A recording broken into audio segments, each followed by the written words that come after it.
Hi mga farmers, kumusta po kayo? And welcome po sa aking channel. Ayan. So ngayon mga farmers, meron po akong bagong video. Ito po ay tungkol sa ampalaya tips kung paano mapalusog at maparami yung bunga ng ating mga tanim na ampalaya po. Ayan.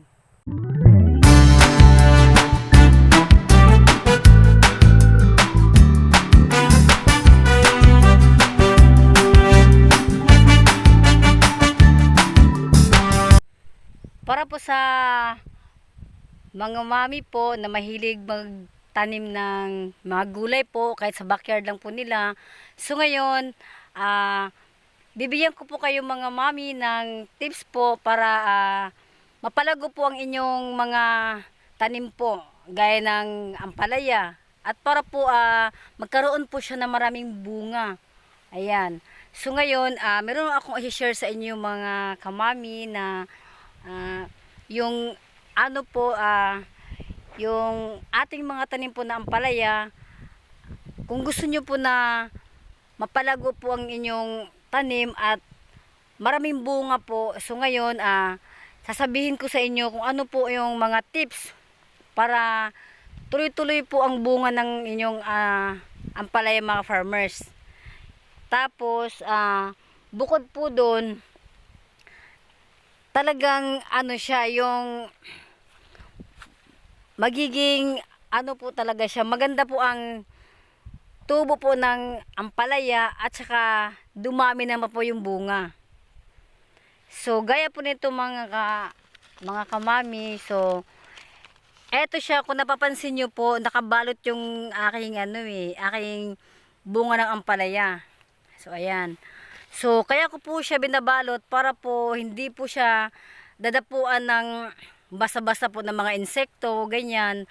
Para po, kasi di ba po syempre, pag once po yung ating mga tanim na gulay, pag meron na po siyang bunga, sumadalas po yan dinadapuan ng mga insekto. Kahit yung nag-uumpisa pa po, meron ng mga insekto eh.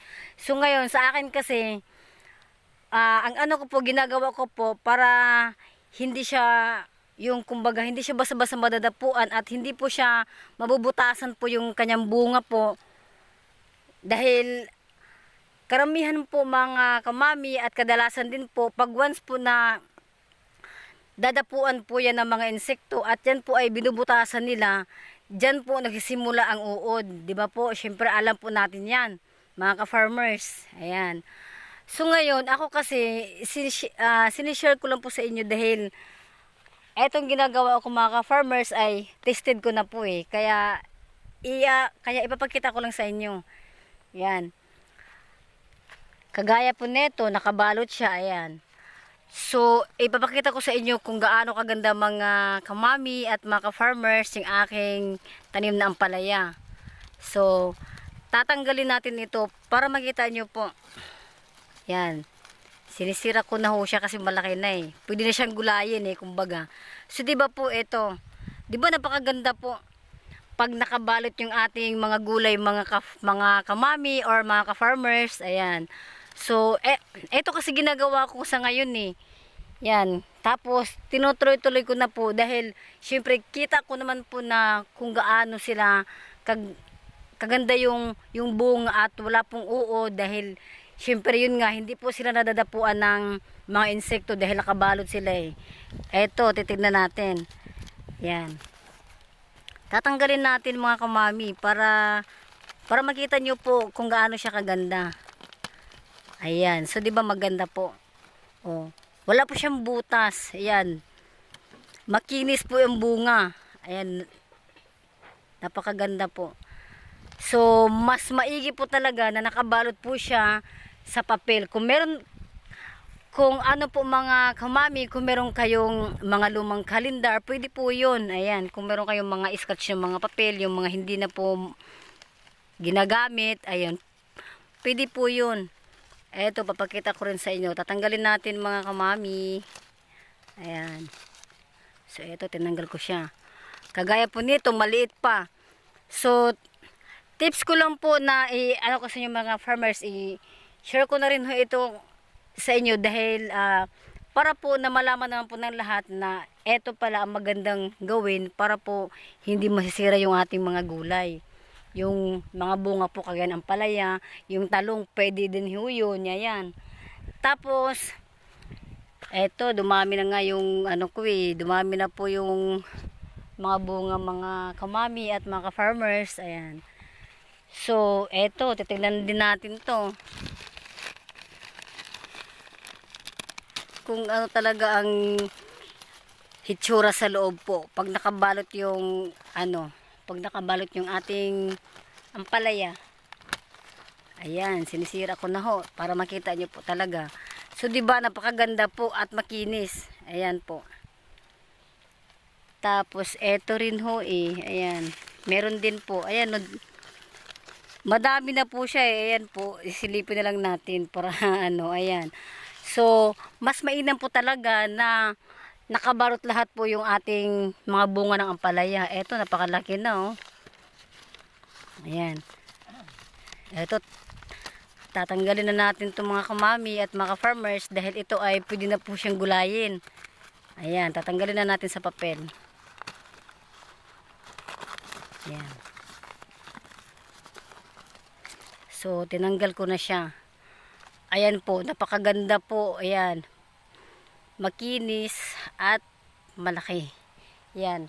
At saka bukod po dun mga kamami, mga farmers, pag yan po ay nakabalot po siya, yung ating mga gulay po ng ampalaya, mas mabilis po siya mag-expand.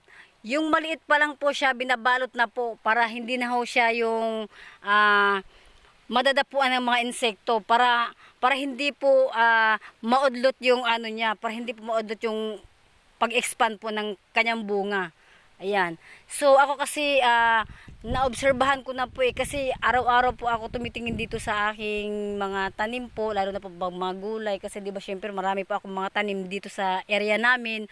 So yan po, kahit ako ko sa talaga sila, araw-araw ko sila ini-inspection ko po, tapos sa umaga tinitignan ko kung meron naman bunga, kung meron na naman yung kailangan balutin para hindi po siya maano sa mga insekto. Ayan. Titignan natin yung meron dito mga mga maliliit pa po Ayan.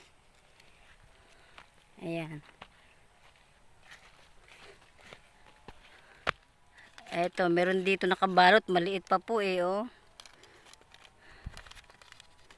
Ayan. Tapos, mga ka-farmers at mga kamami, kailangan talaga lagyan niya siya ng parang meron siyang pwedeng maakyatan. Kasi syempre, kailangan nila ng kailangan nila ng maluwag na area. So, kailangan nilang huminga pa ng malawak para sila maka-expand at magkaroon sila ng maraming bunga. Ayan. Kasi ako nilagyan ko ng ganito yung parang bakod na mataas. Ayan po. Mula po dito yun.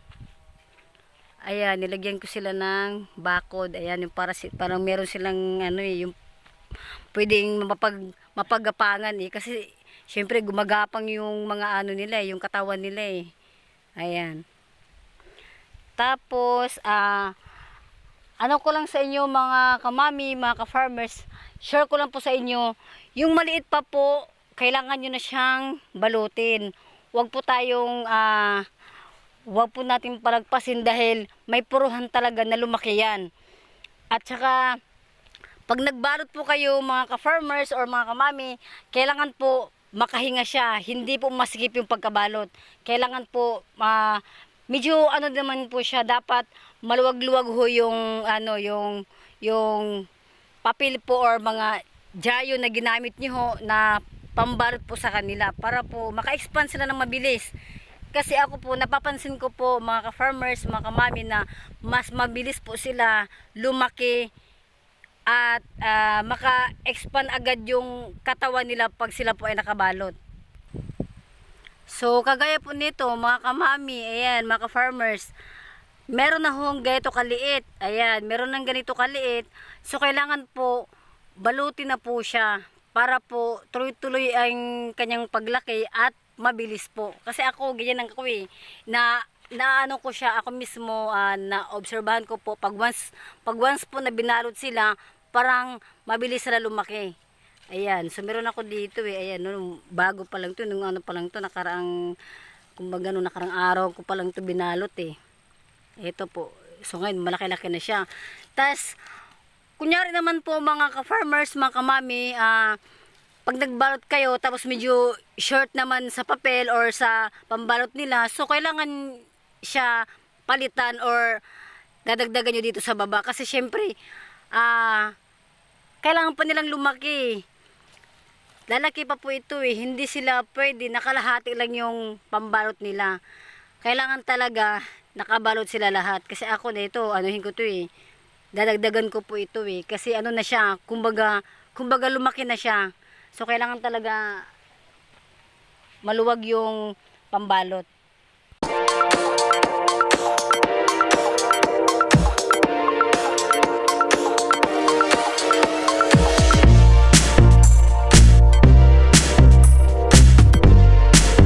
Mga ka-farmers, sana po nakatulong sa inyo yung aking video po tungkol sa ampalaya tips. Kaya para po sa mga hindi pa nakapag-subscribe sa aking YouTube channel, please subscribe my YouTube channel mga ka-farmers, comment, like, and share na rin po para updated kayo sa mga bagong videos. Bye-bye!